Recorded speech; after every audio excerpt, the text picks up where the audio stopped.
welcome to Two Boomer Women. I'm your host, Agnes Knowles. I've been talking with Boomer women for almost a decade now. Well, I guess I've been talking to Boomer women all my adult life. Reinventing myself several times along the way, though, but always focused on us, Boomer women. With this incarnation of Two Boomer Women, I'll be interviewing other women who have a message of interest for our demographic. If you want to hear about or learn about something specific, let me know and I'll find someone who understands us to talk about it. There's a contact page at twoboomerwomen.com. If you want to be a guest on Two Boomer Women, bring it on. There's an application form at the website too. Finally, this show is all about conversation. We women know its value. We know how to do it, and we must perpetuate the art form. So let's get started with today's show.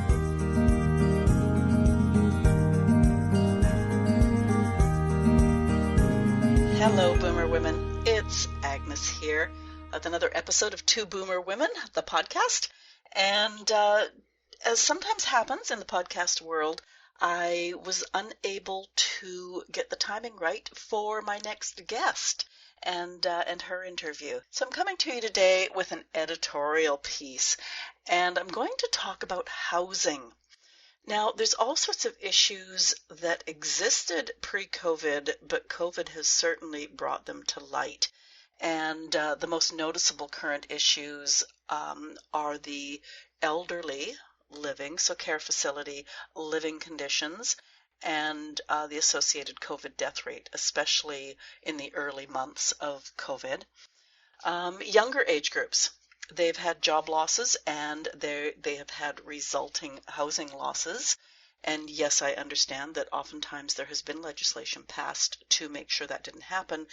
But bottom line is, when you don't have any money coming in, not only can you not afford your housing, you can't afford groceries and all sorts of other things that are necessary to living.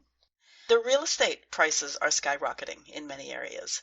And all of this goes hand in hand with loneliness. And that has been a current theme for the last year. Physical distancing and young people, homelessness, and the mental health issues in every demographic. You know, they're separate issues, but they're all interrelated issues. I'm going to start with the elderly, as that's the age group I know best due to my career.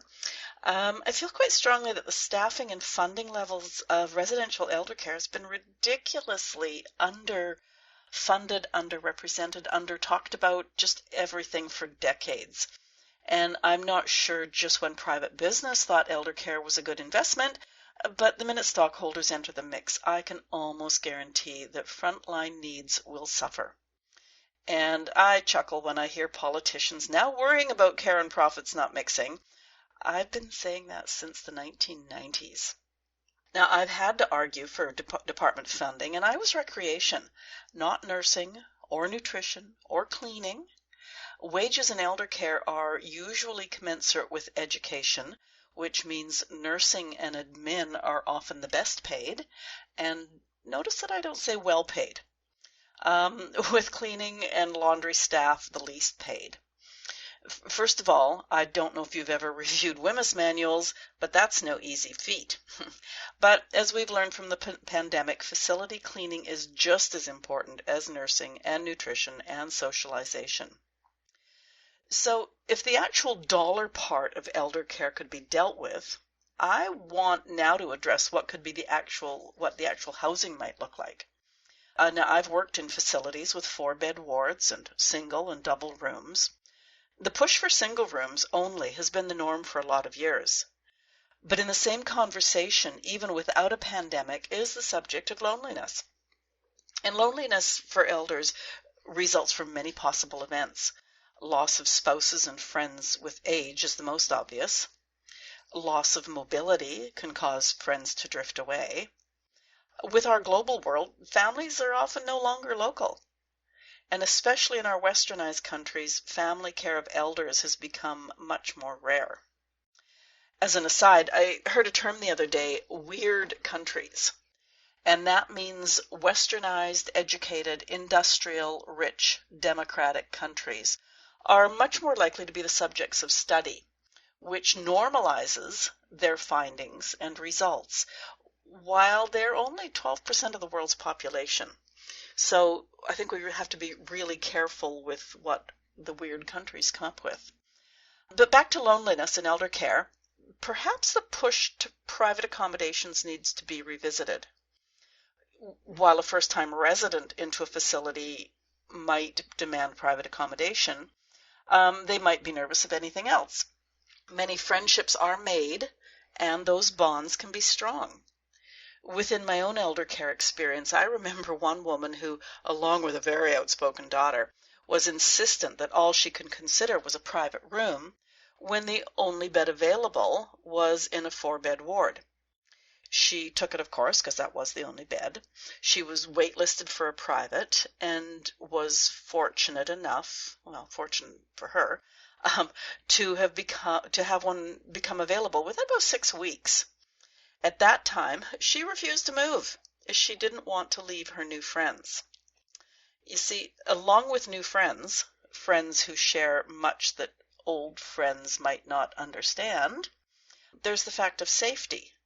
If a frail elder knows that there's someone else sharing accommodations, they're reassured that a fall or some other event won't result in them lying unfound on the floor until the next mealtime.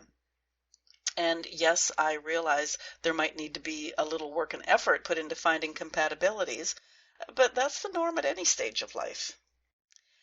I do feel strongly that a continuum or a variety of rooming possibilities needs to be a possibility.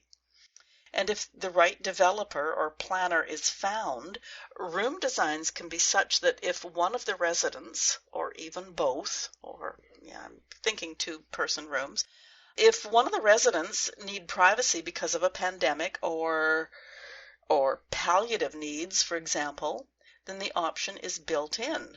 As I say, with the right developer or planner, like it needs a person who knows what they're doing.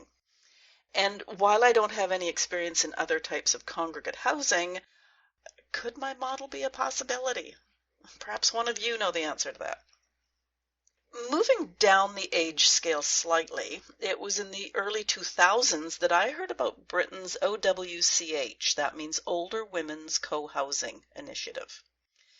To quote from their website, and the link will be in the show notes, "We are OWCH, a group of women over 50 who have created our own community in a new purpose-built block of flats in North London.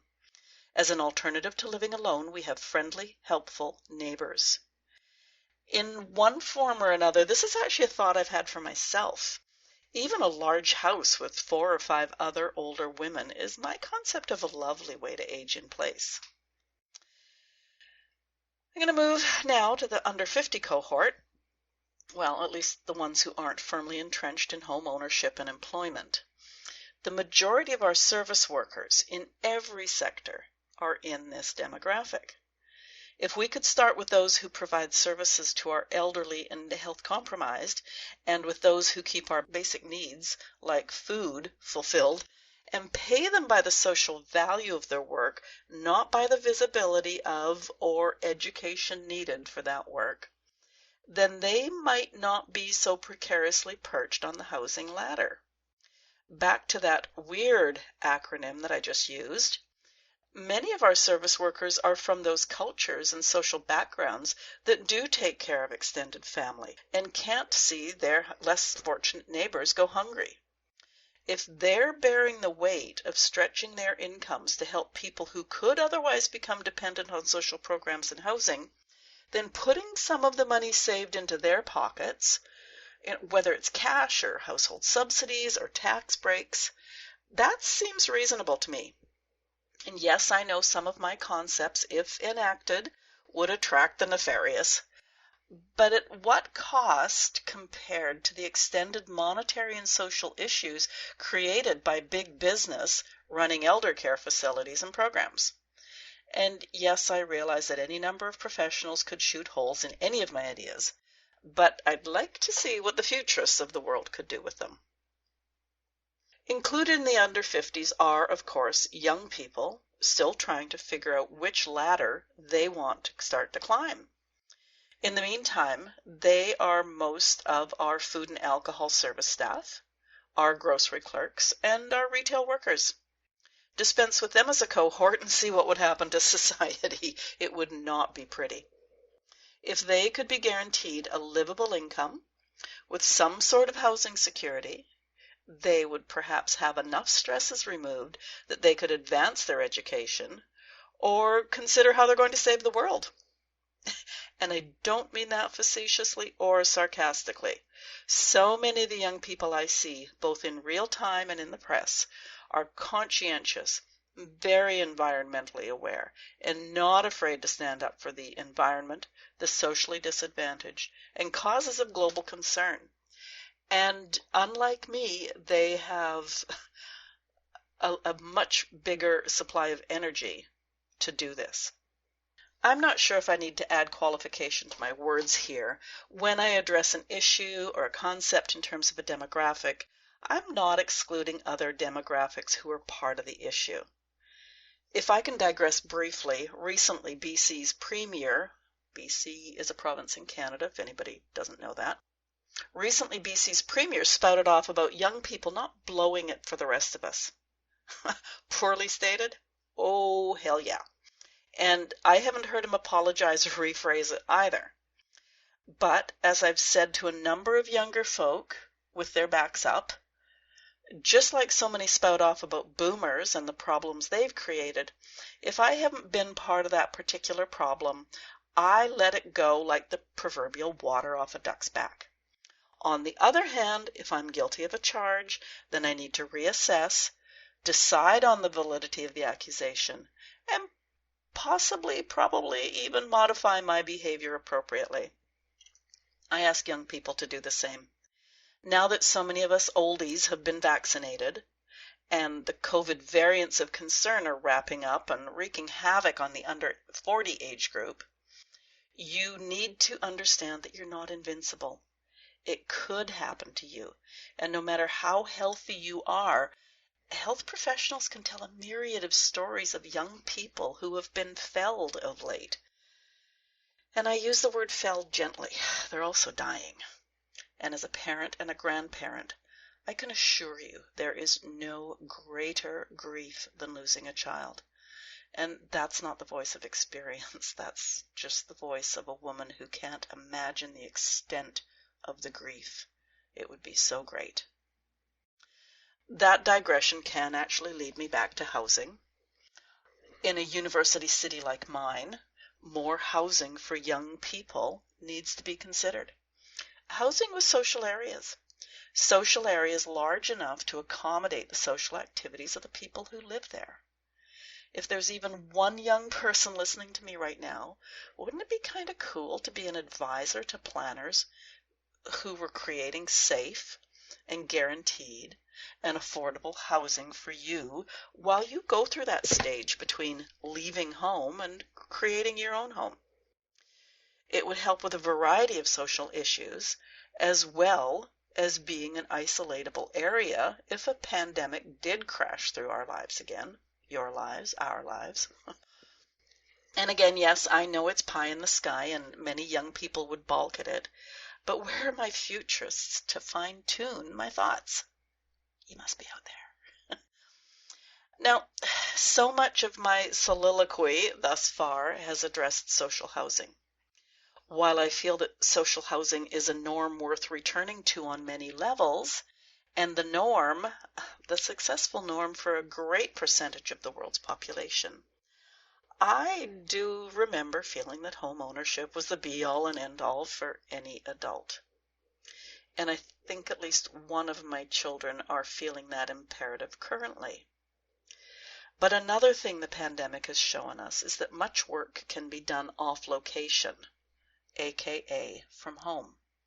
This leads to many people who no longer have to consider a daily commute looking at buying a home. Now, while this isn't the only factor leading to skyrocketing house prices, it is a driving force in many smaller communities who've been used to more easily affordable house prices. Every day I hear stories. I mean, people buying in small communities, sight unseen, just, because they can. Offers coming in at hundreds, yes, hundreds of thousands of dollars over asking.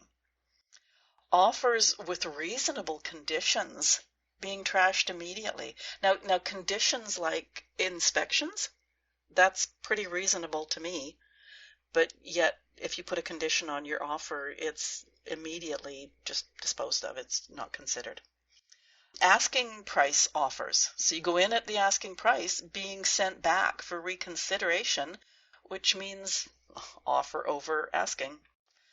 Now, when modest houses in a community start at $1 million and $500,000 gets you a 500 square foot condo, something needs to be done. This is one of the few world problems I don't actually have an answer to or even suggestions about. But someone out there with a heart must have some ideas. I think that's basically the end of my soapbox rant. While I managed to stay on topic fairly well, I think, there's the underlying knowledge that so many issues, locally, federally, globally, need input, consultation, cooperation from so many levels of government, so many different users, and so many different casualties of what currently exists. While I was prepping this podcast episode, I was scheduled to meet a friend on Skype. She's an expat living in the Dominican. She's had her own set of issues dealing with the government as a Canadian senior, and she brought up a whole new set of issues around housing and the senior population. I can't steal her thunder, and they're actually new to my discussion of this with you, so I'm not going to mention them right now because, as I say, that would sort of be like stealing her thunder.